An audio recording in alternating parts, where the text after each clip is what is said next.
When the spawn meets world, when the spawn meets world. What up, bros? What up, bros? And welcome to Bro Meets World. When it's Bro Meets World. Your boy Meets World. Fun gods. This is, I don't know what episode it is, but you know what I do know? We are at the end of season 5. That's what We I are know. at the end of season 5. You know what? I just want to real quick before we go too far. You know, we've been off for a few weeks now, and I kind of want to let the listeners know, like, hey, we haven't forgotten about you guys at all. Me and Ceej, I know y'all were like, there was one episode left. That's all you had to do. All you had to do was one more episode. One more episode of the season, and unfortunately, me and Ceej had back-to-back COVID. Yeah, so that's been fun. I thought that was, you're right. That was hilarious that we both happened to get it at the exact same time. I don't know about you. I was a little upset because I was the only one of like my group that I've been with who like insisted upon wearing masks. I wear my mask all the time, and I was the only one who got sick. Like, I don't know how I got it. Like, could have been a gas station, could have been grocery store, but I was the only one who got it. And yeah, it was, I had it rough, but yeah, I was one of the, I really took pride in being the only one in my group who hadn't gotten it yet. Like, I was the only one in my family, the only one in my extended family who hadn't gotten it. And I was like, oh, I'm going to outlive all you motherfuckers in the zombie apocalypse. Like, I really thought I was Rick Grimes, but it turns out that I got eaten just like everyone else. And I love that you said that, because my first reaction to my friends was like, at least we know I would survive 2 years max. Yeah, exactly. With the zombie apocalypse. I could do it for 2 years. I mean, I'm not trying to, but I could. So but yeah, it feels good to be back, to be healthy, to be energized, and to finally finish up season 5, which it's been a run. And you know what? It's still, I have to say, this has been one of my favorite seasons to discuss with you, Ceej. That is going to be very interesting. I'll say season 5, I would say, has been the turning point, because I think up to here we've kind of really believed in the mythos that was Boy Meets World. By season 5, I was like, oh, I don't think this is getting better. Like, I think that I had just misremembered these things growing up, or it just hasn't aged as well as I would have liked it. And so season 5 has been a really interesting to me, because I think it really showed how much of rose-colored glasses I looked at this series with. And speaking of rose-colored glasses, graduation is also a time where they're all looking back, or Feeny asked them to look back and talk about what high school has meant to them. Should we get into the tell us about it? Yeah, go ahead. Episode, before we just get too into it, because we always have lots to talk about, obviously. Lots to talk about. Let's go. Just a quick la la la la la la la la la la la la la. Did you watch that earlier? Because you were. It's been in my head all day. Joyful, Lord. It's such a banger. Oh my God. All right, never mind. Tell us about it. Tell us about it. Graduation day has come. Feeny is leaving and Eric is bummed, and Topanga decides that she's marrying a bum. Okay. I kind of lost breath at the end, but yeah. Hey, you know what? You had COVID. So I had a respiratory infection, y'all. Okay, this is season 5, episode 24, graduation. It's the end of an era as Cory, Shawn, Topanga, and Angela and the rest of their class prepare to graduate. In the final week, Mr. Feeny assigns the class to write about what's in their hearts. While Shawn ignores the assignment at first, seeing as high school is now over, he comes to realize that his school days meant more to him than he realized. Meanwhile, Topanga wrestles with going to Yale or staying with Cory. Cory tries to hide his true feelings and convince Topanga that he wants her to go away to Yale, and Shawn surprises everyone with his indifference towards graduation. Cory, Shawn, and Topanga reunite with their old classmate, Stuart Minkus, who reveals that he has been on the other side of the school the entire time, along with Mr. Turner. Meanwhile, Eric tries to keep Feeney from retiring, and Topanga slyly steals the valedictorian position from Minkus and shocks Cory by proposing to him. There we go. Right. A Lots lot. to talk about. Yeah. It's a lot. This felt like a series finale up until the very end, right? It did. Like I was like, you know what? It feels like it wants to do an end of an era. I feel like I will say this. I feel like they gave high school the respect that it deserves. Definitely. We got Frankie and Joey back. I literally was like, Frankie, Joey! I was so excited because I thought I was told at some point in time that I would never see them again. And I was really, really sad. So to see them again one more time made me really happy. And then to see Minkus also very shortly after, I felt like they did what they could to kind of give us like a summary really, really quickly. It felt both rushed, but also an attempt, which I appreciated. Yeah, it felt like this episode was trying to honor the history of the entire series as well. And that's maybe why I got like series finale vibes from it. You know, like you've made the point in mentioning that we haven't seen Joey and Frankie and Minkus in a very long time. Okay, so the last time we saw Frankie, do you want to guess what season it was? 4. Yeah, season 4, episode 10, Turkey Day, when they go to have Thanksgiving at the trailer park was the last time he was seen. Last time we saw Joey, do you know the season? The beginning of 4.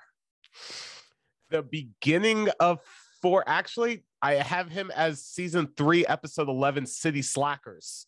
Is the last episode have him? Wasn't there like the episode early, and maybe I'm misremembering, but like I thought at the beginning of season 4 there was like they had them in the very beginning.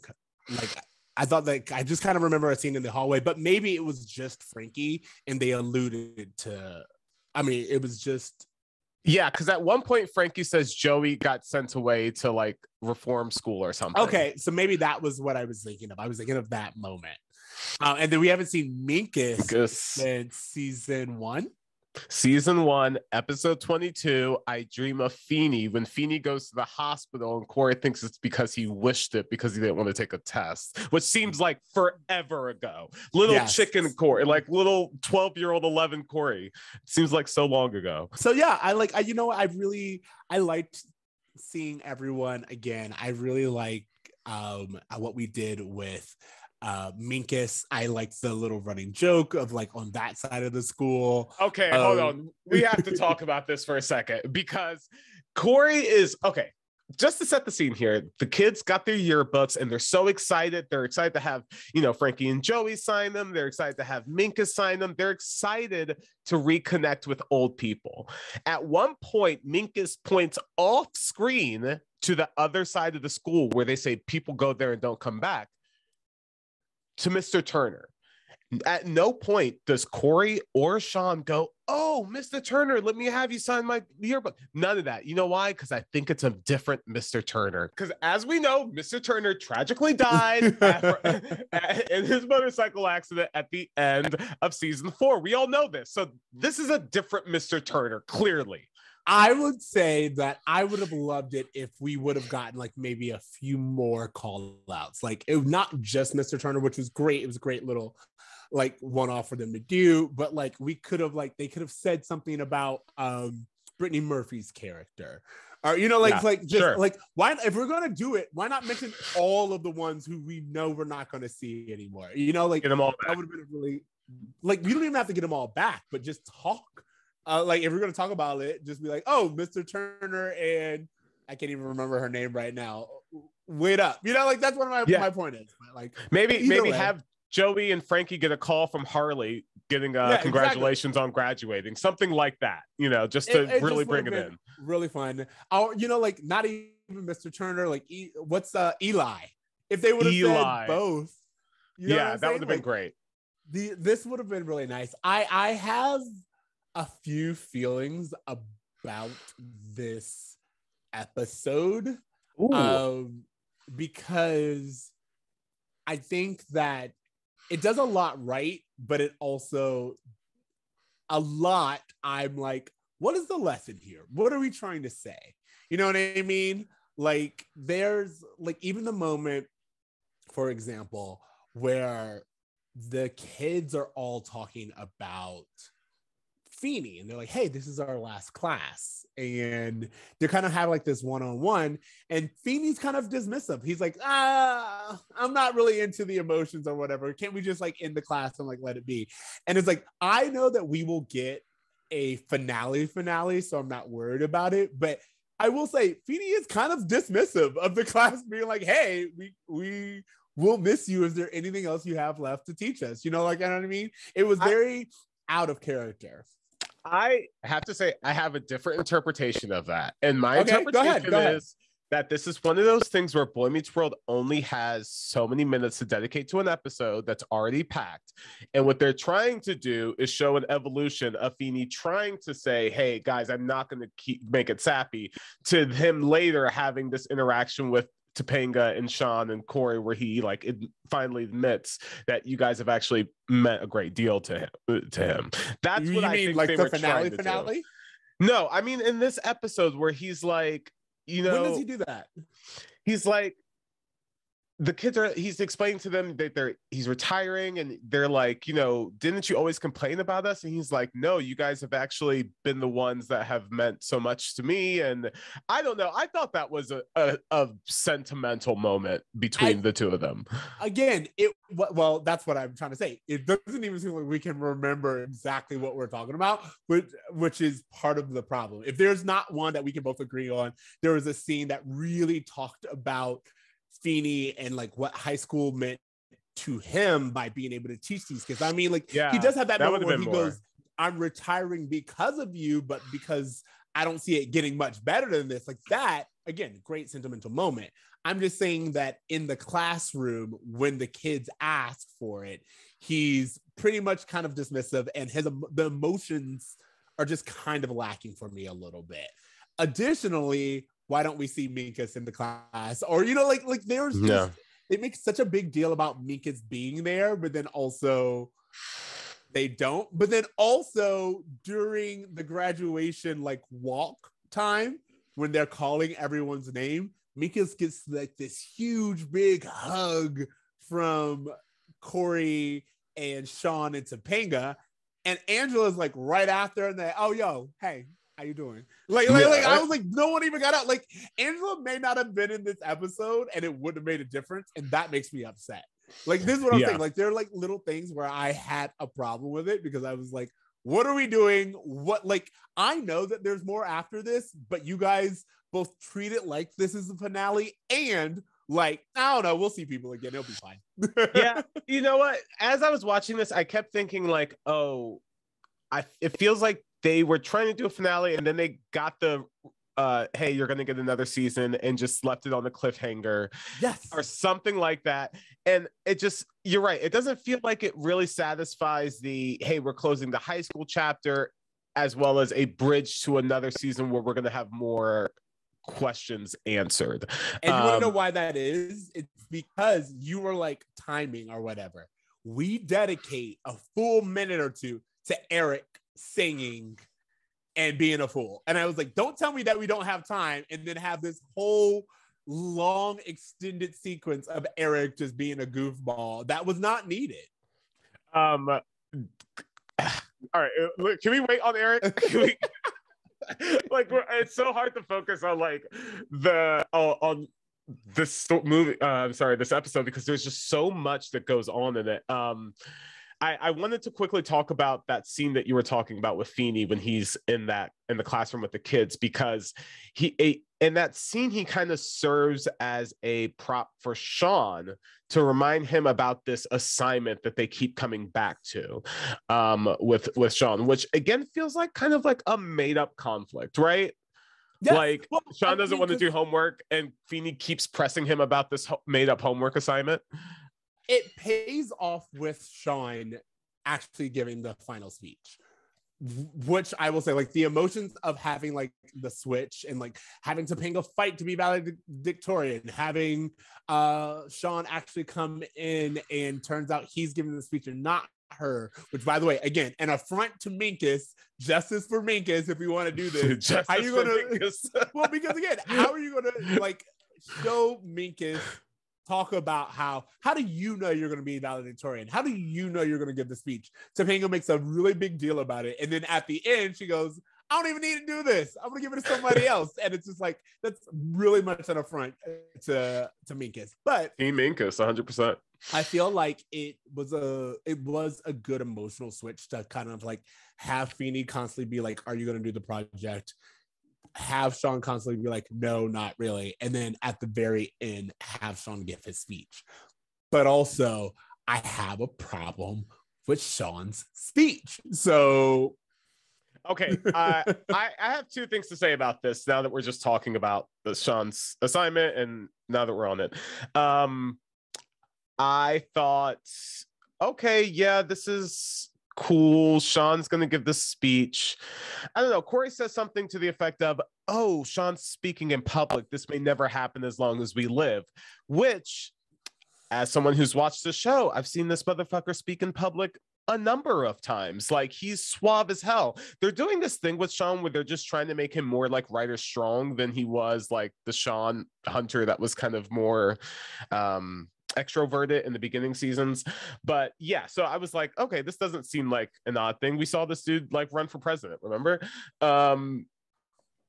What the thing that bothered me was like, oh, so Topanga really doesn't get anything. Like, she's valedictorian in name, but she doesn't even get to give a speech. You know what I mean? Like, they don't allow this girl to get her flowers for anything. Like, even to the point where she's like telling she's calling Feeny out and she's like, yo, I have 600 A's or 700 A's. That's more than anyone, right? And then Feeny's like, yeah. And then she like takes pride in it. And then Feeny's like, good luck in hell, Mr. Matthews. Like, this girl can't be proud. Like, someone celebrate her on her academic achievements. No wonder she didn't choose to go to fucking Yale. What are we doing? Yeah, all right. So like we are jumping. So I think in order for us to get through this, let's take it person by person. Let's do Shawn, Topanga, okay. Cory. That's how we'll do this. Shawn, Topanga, Cory. And I say that because I totally didn't even think of the fact, but you are so right that they literally take an accomplishment, the one thing that Topanga worked for, and we see in this episode, and they give it to Shawn. But like, let's just talk about Shawn for right now. I had mixed feelings about Shawn's behavior this entire episode because Shawn just really, really didn't seem to embrace the fact that he was graduating. And like, I love, like, there's this moment where Jack is even like, hey, you know, like they make it seem like a big deal, which it is. Like, for the longest time, we weren't sure. Shawn is not like academically the leader of the pack. So the fact that he's graduating is a really big deal. Maybe we could have had some kind of story about like Shawn feeling this way because Chet's not there. You know, like his parents aren't there while he's graduating, which I was like, that is something that I definitely would love to explore. The idea of Shawn being the first in his family, or at least in the trailer park, or there's just so many things that they could have addressed. And instead, they just kind of make Shawn feel dismissive of the whole situation, which is kind of true, but like, I feel like there's reasons behind there, and I want that story. You know what I'm saying? I say something to that? I had a completely different interpretation. I was like, oh, people need to leave this kid alone. Like, like everyone was trying to hype up graduation for him, but realistically, high school isn't a great time for everyone. And Shawn has experienced, as we have seen, like major trauma throughout his time in high school. So maybe like it's one of those things where he's excited for the next chapter and he doesn't want to really reflect. And I don't know. I feel like I'm fine with that. Yeah, I'm fine with that too. Like, what I'm saying is, when I said like I was uncomfortable, because I did have this idea of like, well, you know, maybe he's just not that sentimental, which is fine. I just would have liked them to explore how and why Shawn's feeling that way. Sure. Instead of just being like, Shawn doesn't care about school. And it's like, no. Shawn didn't care about school because he didn't care about academic work. He loved being social. He loved doing these things with Cory and Topanga. So, and Feeny meant a lot to him. So to me, exploring what that means, again, if we would have just seen Shawn in school behave this way, I feel like it would have been one thing. But the fact that they give us that scene with Jack, and Jack's even like, yo, what's your problem? It's like, yeah, okay, you guys are showing that there's tension here, but you're not really explaining Shawn's motivation. So there's that. And then let's talk about the speech, which is I didn't like the speech. I don't know. I felt like I was supposed to like the speech, and I just didn't. I was like, Topanga gave her speech up for that. It felt very. It's not that. It felt. You know what it is? It felt propaganda to me. It felt school is great. Like it felt like like an older person wrote it as what a teenager like Shawn should be saying. I could have tried harder, and I was just like, I mean, don't get me wrong. We could have, but like to have that be Shawn's final thing was like, I could have tried harder. Congratulations to the people who did. It just feels like something like a teacher would want a C+ student to say, you know what I mean? And like, that's why I was like, there were so many things where they could have like really embellished. Like, if you're going to give Shawn this platform, again, talk about how academics weren't my thing, but school is so much more than academics. It's social. It's learning how, it's getting a mentor such as Feeny. You know, it taught me how to be a man or whatever. Even the bad times weren't that bad because I'm now going into the real world. There are several things that we could have said, but instead it was just kind of ragging on Shawn's academic career. You know what I mean? Like dude worked and graduated, and they're still like, I mean, but like, did he though? You know, like well, when he gave the speech, I was like, yeah, no wonder you're a C+ average, man. That was a C+ average speech.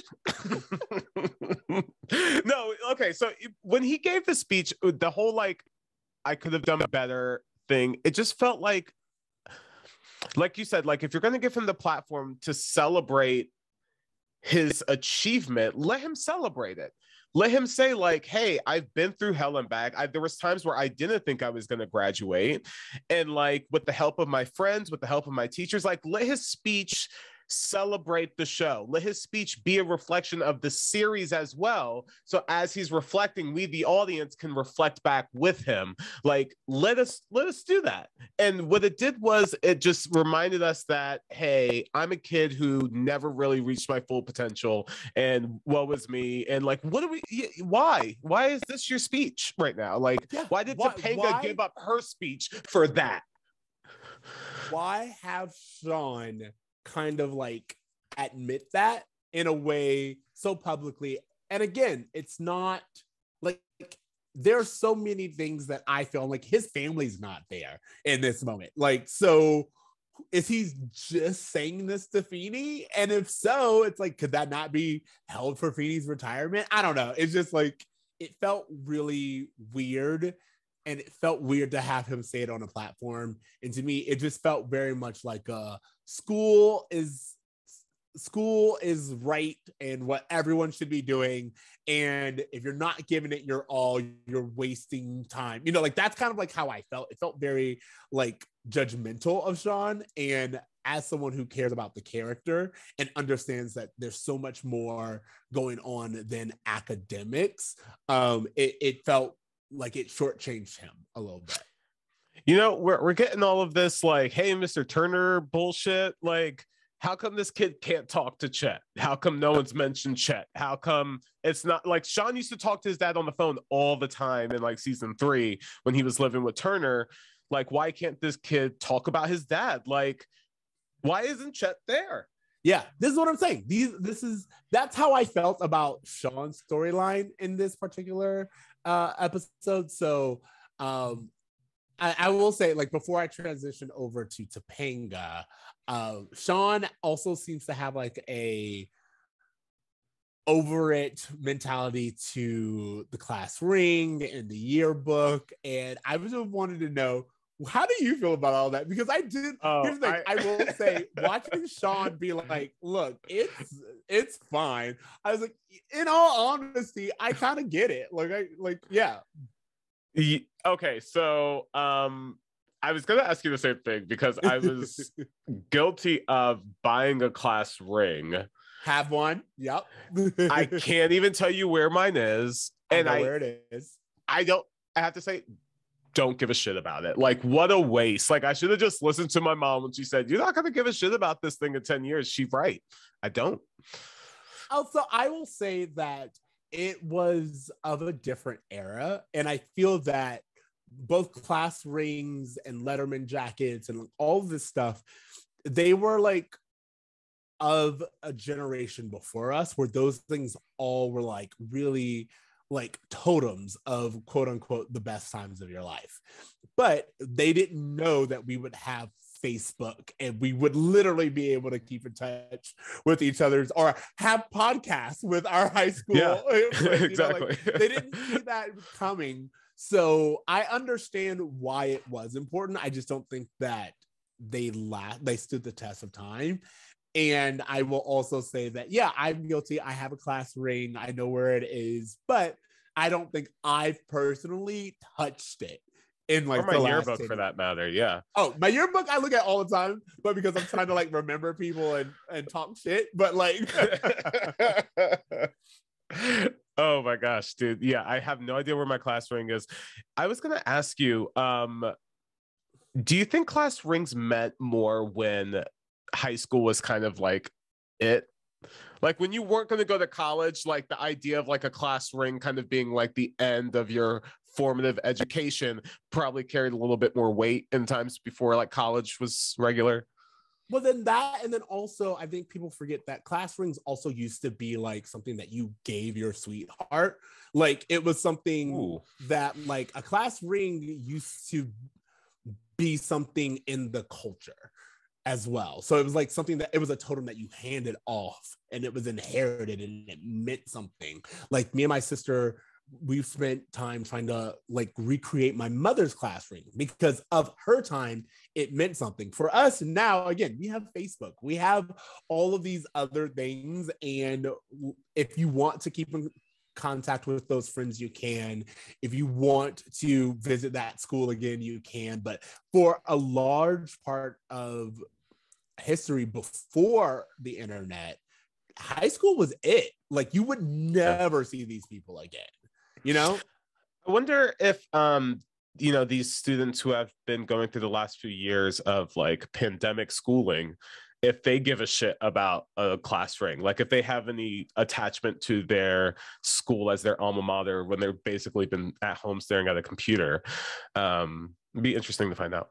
Yeah, I've been wondering that as well, because again, I think we've talked about this before. Like you don't have school dances. You don't have like the social aspects of school as much. I think like right now they're doing in person again. So maybe you have some of that, but like it's not going to be what it was. Like again, imagining seeing like that many students clustered in, breathing the same air. It's so weird to think about. And I'm sure there are places where they still do it, but a lot of people's high school career has been changed by the pandemic. So yeah. I'm very interested just to see what traditions stay on. Question: do you remember a senior prank at our high school? I don't. What's crazy is I remember like years prior. I don't remember and I say this like wholeheartedly, I feel like our senior class dropped the ball on a lot of things. Like I feel like we were like the senior class, for whatever reason, we dropped the ball on a lot of things. But before that, they were coordinated and they did shit. We were off like already doing our own things. Now I'm gonna tell a story, and if it's incorrect, any person from our high school who is listening, feel free to comment and correct. But I remember there were a small group of people, predominantly girls who were maybe cheerleaders, who did a prank that on their own accord that got I don't authorities involved. I don't think that was the senior prank. I think that was the powder puff prank. No, were there two? No, I'm saying so. That prank happened where authorities got involved and it was a whole thing. And because of that, there was a strict crackdown on senior pranks that year. So okay. It wasn't the senior prank, but it effectively made it so that we couldn't do a senior prank, even though there were a lot of grand ambitions for us to do one. I think you're right. I remember my senior year, I was doing dual enrollment. A lot of our friends were doing dual enrollment. Yeah. And I feel like the actual class charter, like those people were already off doing other shit. So like it was left to the ones who like were still in school on a regular basis to do stuff. And I don't remember anyone actually pulling stuff together. But you know, it is what it is. I don't care. It is what it is. Man. Are we ready to move on to Topanga? Yeah, let's talk about Topanga. Okay, so I think you brought up a very great point of Topanga earning the right to be valedictorian, even if by like talking Feeny into giving her that one extra A or whatever. Either way, you know what? I'm gonna even bypass that and say she earned it. So she earned it. Yeah. We don't even let her have that speech, and it would have been nice for us to hear it because even Topanga early on goes, do you want to hear my valedictorian speech? So you would think that at some point in time, whether it's voiceover, whether it's during the proposal, like something would happen where we would get to hear Topanga's well-written valedictorian speech. And instead, again, we get Eric song and dance. Yeah, I mean, the only time we really kind of understand what Topanga's even feeling at the end of high school going into college is really just trying to figure out what Cory's feeling. And that's kind of the most disappointing thing about this entire arc of Topanga, was that she started off as just this independent woman. Remember that when they were in like sixth grade and she said that men would be kept underground and only be brought up for breeding purposes? Like, she ain't that Topanga anymore. She's like, well, what does Cory want to do? Cory, are you really supportive? Because if you weren't, then I would just do what you would find comfortable. What? Come on. Who is this? So I love that you said this because I'm going to say, and I think we get this later on. I know we get this later on in the series, but I will say rewatching it and seeing Topanga's journey where she has her conversation with Feeny and he tells her what he thinks, and we see Topanga be like, hey, I know what I want to do with my life, all of that. It's set up to give us the cliffhanger, which is Topanga proposing, which I was like, if anything, that was them being like, she's still a progressive woman, she asked. And I was like, okay, pinning that moving forward. Topanga was scared. Topanga was scared. She was scared of actually challenging herself. She chickened out. Not going to Yale was in fact a bitch move. I don't like I don't mean that in the derogatory Topanga's a bitch way. I mean that it was a bitch move. She chickened out. And first of all, at that age, you're allowed to make mistakes. You're allowed to not know what you want to do in your life. I myself could have went to an Ivy League and I chose not to, but I didn't do it because I was scared. And I hope that in the next season we spend some time talking about that. Yeah, the thing that frustrated me the most, and obviously we're going to get to Cory's bullshit, but like, if Cory really wanted to be supportive of Topanga, he would have broke up with her. And that's just like the hard truth of it. If he saw that Topanga was basing this really monumental decision on his punk ass, and he acknowledged that he didn't want to be the reason she didn't go to Yale, he would have removed himself from the equation.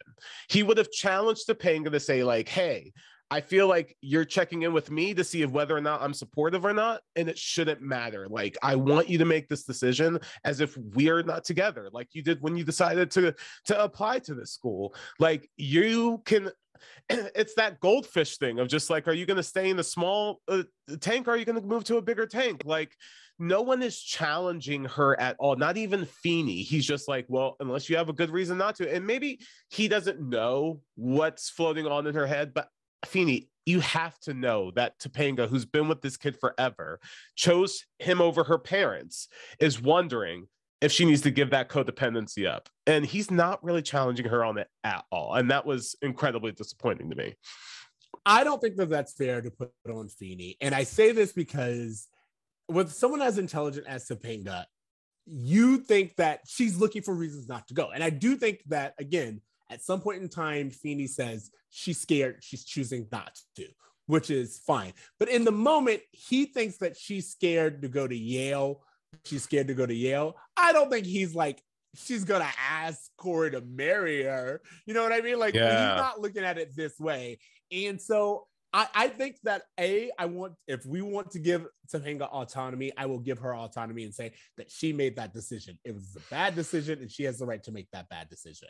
However, I will also say that for someone like her who has the potential for greatness and all this other stuff, it can be intimidating to be that small fish in a big pond. And I hope at some point in time that we talk about that and the reasons behind that decision making. Because, again, to err is to be human, and everyone deserves the right to make decisions for themselves. But also, I'm always interested in, very much like I was with Shawn, the motivation. I'm interested to see why she made that decision. You know? Okay, so, oh my gosh. Can I put a quarter in the future jar, bro? Yes, go ahead. Okay, so for those of you who don't know, anytime I talk about things that we haven't watched yet in the series chronologically, I have to put a quarter in a jar. Just because the thing that's so frustrating about this is that you're right. Topanga kind of makes a mistake, but the show kind of makes a mistake by ignoring the character that they've built for Topanga and ignoring the accomplishments that they've written into her.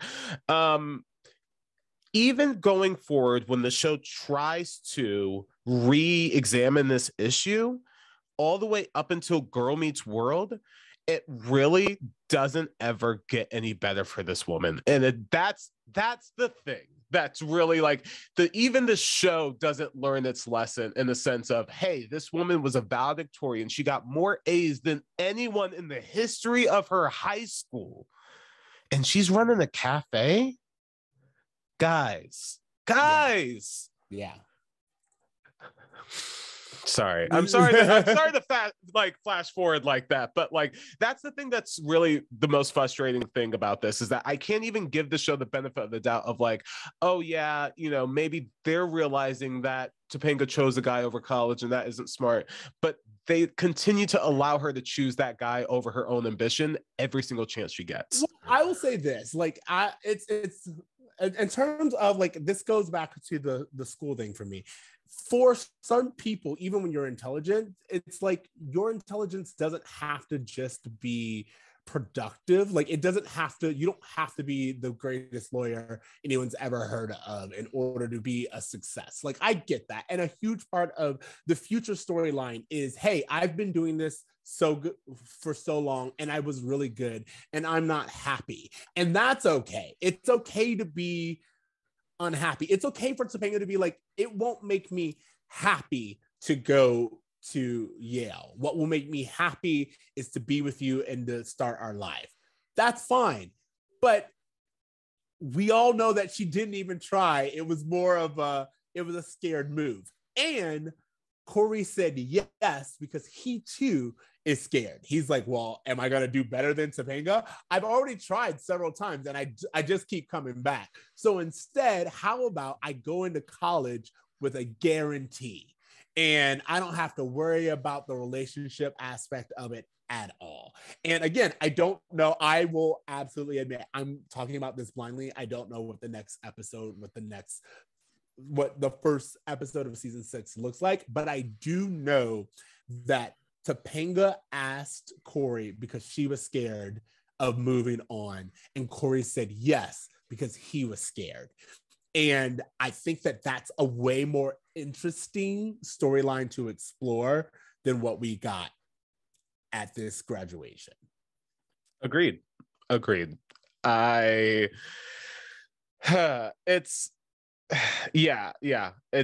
there's a I don't want to get into the next episode too much because we're going to get to it. We're going to get to next season and everything, but it does kind of confront their fear in this. It's just like the thing that's really upsetting to me is that it shouldn't even be a conflict for Topanga, because as we've seen and as we have thoroughly just dissected this whole season, Cory is a piece of shit.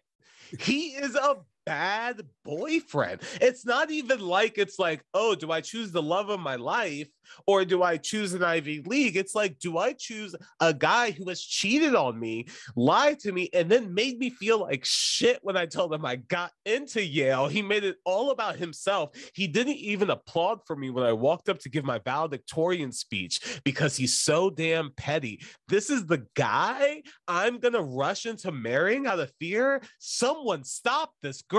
Someone. But that's my point. My point is exactly what you just said. From everything that we've seen, we understand the motivation behind that decision. But I wonder if we will talk about that motivation in the next season. That's what I will say, because what you just talked about is perfect. It's a perfect example of all the reasons why she shouldn't and all the reasons why this is a rushed decision, but also why when you're young, that kind of decision seems and feels like it's romantic. But how much of romance is literally you just performing and not really thinking things through? You know what? I know what you're saying. You're like, hey, you know what? She's young. She's allowed to make mistakes. There's this thing I'm thinking about in the late 90s where we had these characters that were like these women that were overly accomplished that never reached their full potential because they were too busy trying to aid the men around them, i.e. Topanga or Rory Gilmore or Joey Potter or Felicity, like people who, these women who have all this ambition that their characters were meant to break out of their environment, succumbed to the mediocrity of the men around them and just said, you know what, I'm comfortable here. And you know what, I know that's fine for a lot of people, but it would just be nice to just have one, to have Topanga just honestly just like go to Yale. Like it would have just, even for a season, you know, Saved by the Bell, the college years, they had Kelly go to a different college for like 2 seasons and then jump back, like something. It's just, yeah.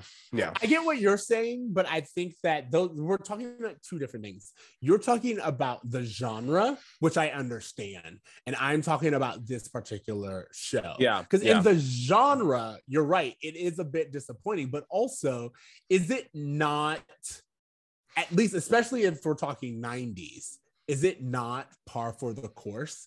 Is it not what we ask of women to sacrifice their futures so that their boyfriends can be content? Like that was something that we were asking. And it's not to say that women always followed through. It's just to say that's why so many men have problem with women who were successful and ambitious, because like that's not what they signed up for. That's not what they were told to expect. So I agree with you that it would have been refreshing to see. However, in this particular show, let's just talk about the Topanga that we know and love. The Topanga that we know and love earned the spot into being valedictorian, got into Yale, chose not to go, and instead not only did she choose not to go, but she chose to get married instead, which is a complete 180 from the Topanga that we know. And that to me has some motivations behind it. And I would just love it if the show explored that reasoning. That's all I would say. Sure. Last- One thing. Oh, I was just gonna say one thing I do want to say about Topanga is that when she had her scene with Feeny, I really enjoyed it. It made me realize that I can't remember a lot of one-on-one scenes between the two of them, and I really enjoyed Feeny having a conversation with Topanga, kind of about her and what's going on in her life, because we so rarely get to even hear about what she's feeling independently of Cory's storylines. Yeah, I would say the same thing, which is we don't get a lot of Topanga. And I think that what you are really attaching yourself to is this idea that Topanga deserves more as a character. She deserves more screen time. She deserves more development. And instead, we literally put her accomplishments to the side in favor of the boys' hijinks. And that's not what's deserved. Yeah, and it's like you said, when you look back on the show, you kind of view it as this Three Musketeers thing between the three of them, but it's really not. It's really a Cory and Shawn thing, and then the people who are in their lives for the most part. The last thing that I wanted to say, it was very tied to Topanga, is the idea that Cory is now the biggest champion of Topanga going to Yale, and it's just so weird that they would have him ignore the fact that she got in the previous episode. And in this episode, he's not only on board, he's like, you're going, it is what it is. He's just like so at peace with it. And it's so like this weird thing of like allowing him to be the good boyfriend for this episode. And again, like that's my problem with it. It's like it allowed Cory to be the good boyfriend this episode when we know how he reacted last week. We know that he pretty much ignored it. And I wouldn't have a problem with him being supportive. I just want, as always, I want to see the journey. I don't want a flip of a switch. I want to see the journey. I want to see how he got here. And that's just not what this episode was about. It would have been nice for him to at least say something like, I really didn't react great when Topanga first told me she got into Yale, and I just really I've thought about it, and I want to make sure she makes the best decision for her. Something like a little bit of dialogue would have really like set the stage as to why there's such a drastic difference between this guy who said, my life is over, her saying she got into Yale, to now, I want you to do what's best for you. It's a flip. You know what? So you just mentioned it and it popped into my head. A series that does this great, and I would have loved if this series had done something similar. In Gilmore Girls, spoiler for those who haven't seen Gilmore Girls, Rory has always been going to Harvard. And at the last minute, she's not going to Harvard. She's going to Yale. But how dare you? How dare you? But what they do in that episode is everyone has like some kind of motivation, and they're like, Rory's going to Harvard. It's like people have some kind of like expectation, and they show that. And if we would have seen Cory have like a booth decorated out with like Yale stuff that was like, hey, I'm supportive, I'm really behind your decision, I think it would have made the turn a little bit harder of a hit, but also it would have showed that he actually was supportive. It's not overcompensating. Like they constantly talk about him overcompensating his emotions, but he's only just saying words. If he would have been like, yo, I have like plans to go out and meet you. I have a road trip planned so we can like hang out. I have a calendar so we can still keep in touch. Like that would have been like a way of me being like, oh, yo, Cory really turned a leaf and he's really supportive of Topanga going. And then at the last minute, you get that switch flip. But instead, we don't get that. We get this Shawn being like, bruh, I think you are still shitty and care about yourself. And Cory's like, nah. And Shawn's like, it feels like you're still shitty and care about yourself. And like, honestly, when Topanga gets valedictorian and everyone's clapping, and then Shawns like, why aren't you clapping? And Cory's like, fuck Topanga, she's gonna go to Yale. I was like, oh, so he really does not give a shit about her at all. Never has, never did. It's really frustrating. Yeah, I don't know. I feel like I've said everything I need to say about this episode. It's very much like the series and the season. It has a lot of really great moments that I'm nostalgic for and that I'm happy that I got. And then there were moments where I was like, what are we doing? And I feel like this episode actually is a perfect summary of the season in the fact that it sidelines Topanga. Cory's really much a narcissistic asshole who just gets rewarded in the end with the girl. And Shawn's academic career isn't given the credit that it deserves. There's two things I want to talk about. I want to say before we or three things I want to mention before I wrap up. I like that in Shawn's speech, he kind of pointed out that Mr. Feeney kind of tells them what to do without always telling them what to do, which is kind of the big memory I always have of Mr. Feeney, and something that I think we all kind of think of him fondly for. Mr. Feeney has a great quote that says, sometimes the things you complain the most about are the things you care the most about, which I love that quote. And there's a moment where Eric has a grappling hook and night vision goggles. We kind of skipped over Eric a little bit, but he had some funny moments. But the thing is that when he broke into Feeney's office, they played the Good Looking Guy theme song in the background, which I loved. Did they? That's a nice callback to him. Yeah, missed that. That's funny. Good Looking Guy. Yeah. But yeah. And my last thing was that, Eric, you talk about him having a 1 minute song. Do you know what that whole scene was in reference to? What was that? I felt like it was something I was supposed to get, but I also didn't care enough to look it up. Okay, so this is 1998. I am 10 years old watching this. I feel like I'm probably the demo that they're trying to get the show to. They are referencing a 1967 Sidney Poitier film called To Sir with Love. To your point, Eric performs the song for so long for a reference that's so old, and it just really feels like the writer's writing for and references from their childhood versus giving references that, you know what, that's not even true, because you can reference something from 1967 that does stand the test of time. And I'm sorry that Sidney Poitier's film To Sir with Love did not do that for me, and the fact that you didn't know the reference kind of proves my point. Yeah, no, I think that's a really what's funny to me is this idea that they would do such an obscure reference for a kid's show, which we've seen them do before, but why not something a little bit more pop culture? Or why not a song that we would actually understand? I don't know. It's a deep cut, which is fine, but for it to go on so long, that's where I have a problem with it. I mean, in all fairness, when the movie is about a teacher that makes a great impact on students, fine. I just did not get that reference until I Googled it. Again, why did it have to take so long? I'm not saying don't do it. I'm saying cut it literally in a fourth.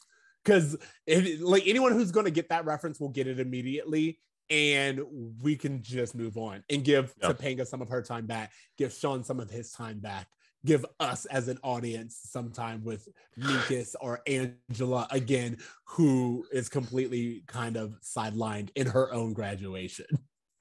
Yeah, she doesn't really get the props because her dad's not there either. Well, maybe something again, I to talk about. Minkus gets more screen time, and he's not even a regular at this point in time. So hats off to Lee Norris. He still embodied Minkus perfectly. Even after all that time. Perfect slate. Okay. Do you have anything else? Do you have a bra moment of this episode? My bra moment was Topanga giving up college at Yale for Cory Matthews, who's been the piece of shit boyfriend to her for this whole season. I'll give you that. Yeah, honestly, it's I still go back to I could have tried harder or whatever. For me, it's just I don't know what we were saying. It just didn't feel authentic to Shawn. It felt very much like something writers wanted to get across from a C student, and it felt very judgmental. I could be wrong. Please, if you disagree, reach out. But like, yeah, I didn't like it. Feeny taught me.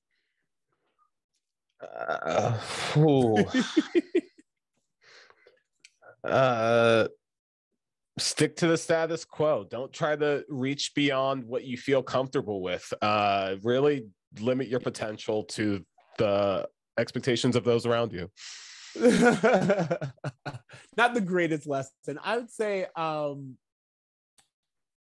think one of the things that we are supposed to take away from this episode is you don't know what you have till it's gone type situation of really cherishing the moments and the thing that you spend so much time at, you know, whether it's leaving a job or leaving school or wrapping up a season of a podcast. It's like, this is very limited time. Life is very limited. Appreciate the memories that you've made. That's kind of like what I'm going to pull out for that one.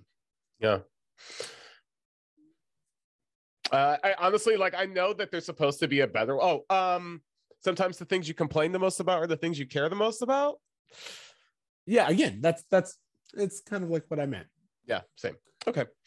Grade. What grade are you giving this? You know, this is an episode that I always remember really fondly, probably more so because of the cameos and kind of the callbacks to other things in the series. As an episode alone, I really enjoy it, but as a season finale and, you know, Topanga's arc and everything we've discussed, I'm probably going to give it like a B+, honestly. I love it. I was giving it a B. Honestly, I felt like it was, as you said, it's very fun. It's nostalgic. I think that the cliffhanger is a good cliffhanger. Like, if you didn't know about it going in, that's a great cliffhanger to end on, and it does open up possibilities. So I thought that they pulled that off really well. You don't see it coming.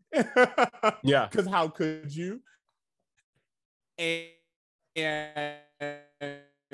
I think that it's great. I also like the episode itself is kind of silly and stuffed. So yeah, definitely. There's a lot going on. Too much. All right. Homework. Do you have any homework? Oh my gosh, homework. So as I mentioned, you and I just got over a stint of COVID, so I've been binging a lot of television. I finally saw season 1 and 2 of The Boys. I watched episode 1 and I pretty much did not stop until I finished it. Loved all of that. You know, especially now that we're getting to this kind of part of DC and Marvel's movies, like where it's been like this for like 10 years, where like there's constantly superhero movies coming out. It was such a refreshing take that I really enjoyed. The other thing I just kind of want to mention, and I don't know how you feel about it, but have you seen Genius on Netflix? No, you know what? Literally everyone has talked to me about it, because like, for those of you who don't know, I used to be the biggest Kanye apologist. And this was like years ago, and I have since changed my ways, and I feel very, very strongly differently. But anyone who knew me at that time has spoken to me about Genius, and I haven't seen it yet, but I feel like I'm going to give in. Okay, so I just want to say this about it real fast, because obviously, you know, this dude's kind of deplorable in a lot of ways, and I can understand why people have beef with him. This documentary, from just a documentary perspective, I think a while back I talked to you about the Beatles documentary, about them creating like their last album and the behind the scenes and how good it was. Fuck all of that. This is a far better, far easily digestible version of that, of him making his first album, the first 2 episodes anyway. And so if it's old Kanye. I haven't seen episode 3 yet, but it's old Kanye. But it's literally the most triumphant story of this nerdy music kid who wants so badly to make good music and trying to get people to pay attention to him, and no one's paying attention to him. And he's literally recording some of the greatest hip hop songs of all time. And then finally, it ends. Episode 2 ends with him winning all of his Grammys that he got for that first album. And it's like such an inspiring fucking story. And again, it's a Kanye of yesteryear that obviously doesn't exist anymore. So I don't know if you just can view it as a historical thing, but yeah, I did enjoy the hell out of it, and it's very well directed. I will say something a little controversial, which is to say that I believe everything that you say, and that's the Kanye who I would defend and who I've always felt strongly. And I would say that the moniker genius applies to. I also feel like it's a little bit of propaganda to kind of wash over his current behavior. Like it's very true who he was, his kind of rise to fame, all of that I feel was well earned, and I haven't seen it, and I've only heard great things about the documentary. However, currently his behavior is deplorable, and it's actually something that we should all look out for, because it's very easy for it to turn into a situation that is actually a cautionary tale, more so than it already is. And I feel like by everyone raving about it now, I've heard several people talk about how it has changed their view of Kanye for the positive, and that is what concerns me. I'm like, well, can I explain what they may mean by that? Because what my wife said the same thing, but in terms of his musicality, not based off of anything else, just like, oh, this dude actually is a musician, and that's kind of what it's highlighting. But I haven't seen episode 3 yet, and as far as I can tell, episode 3 is about this kind of downfall. And the one thing I did want to say is that part of what was interesting has been seeing this kind of social experiment of this person's mental health, seeing where it started and seeing it now. Going back, you can kind of see there's so many wonderful scenes with him and his mom that, like, when I see them together, I'm like, oh, okay, no wonder this dude lost it after. Like, I don't know, bro. It's like from just a learning about this dude's mental health thing, it's as far as him just being the MJ of our time, of just this controversial figure that's also kind of musically brilliant, and it's worth the watch. It's definitely worth the watch. I will definitely check it out. I will also say that someone pointed out, again, I haven't seen it, but a lot of people have said, looking at the documentary, his mother knew what was possible, and she was kind of a gatekeeper in a way, or like a wrangler. Like, she knew how to keep Kanye in check, and without her there, it has only, like, her worst fears have only come to life. And that's kind of like how I see it. And I've said this numerous times. Kanye, in my mind, is not well and hasn't been for quite some time. And very, like, I love that you used MJ as an example, because I remember towards the end of MJ being like, this is a man who needs assistance, but because he's making money, no one will interfere.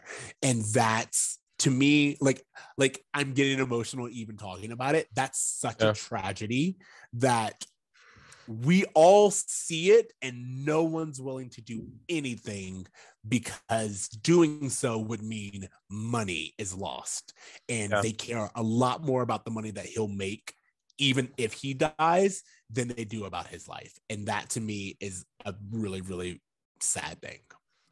And to your point, like, I 100% agree that, you know, Kanye's antics were a lot easier to digest when they were only affecting him and not family and not children and not like the safety of other people and not like Black people as an entirety. You know, there's things that have happened that are really, really inexcusable. And in no way is my endorsement for the documentary an endorsement of this man who clearly needs help. Absolutely. No, I get it. In a little bit of a tone shift, we were talking about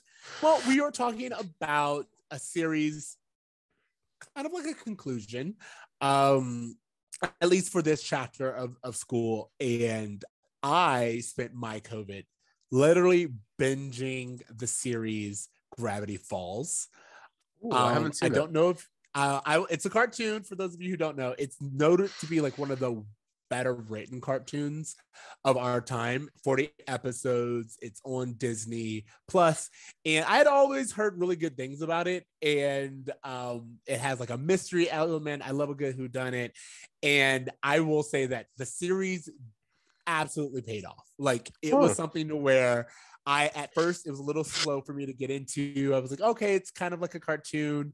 I'll just kind of like work through because I have nothing else to do. But by the time the puzzles really started to fit in and the story really started to come together, I was completely hooked. And by the end of it, I just really, really enjoyed my journey with the characters, with the story. And this is a show where I was like, this is what I want from every show. I want you to think about who your characters are. I want you to think about where you're trying to lead us. And I want you to think about how where you want to lead us affects the characters and who they are. And absolutely great. Brilliant. For those of you who are Gravity Falls fans, you're going to be like, how are you just now checking this out? It ran from 2012 to 2016. So it's been over for a while, but it is a really good series if anyone. Okay. Yeah. Awesome. Awesome. I'll have to check it out. Hey, did you finish Love is Blind season 2? Of course. Of course. Do you have any major takeaways? No one should ever be around Shake at any point in time. Any point, right? Okay. So we're on the same page. All right, got it. Okay, you guys. I think we've given you plenty to binge and look at. Thank you guys for taking the time to just kind of join us and being patient as we gave you the last episode of the season. Yeah, for sure. We'll have the report card coming up soon, so. Yeah. All right. So thank you guys for listening to Bruh Meets World. Remember, you can find us on all the places where you are listening to this. You can also find us on YouTube. Leave us a rating. We love to hear from you guys. Even though we take long gaps in between, we still love to hear your opinions. So please reach out to us. Yeah, and like I said, guys, you'll be able to catch us in our season recap that we do called the report card, where we'll kind of give you our thoughts on the season as a whole, and kind of our favorite episodes, least favorite episodes, the whole superlatives that we tend to do at the end of the season, which is always a lot of fun. All right, thank you guys. I guess remember to dream, try, and to do good. Later, bros. Later, bruh. When this boy meets world.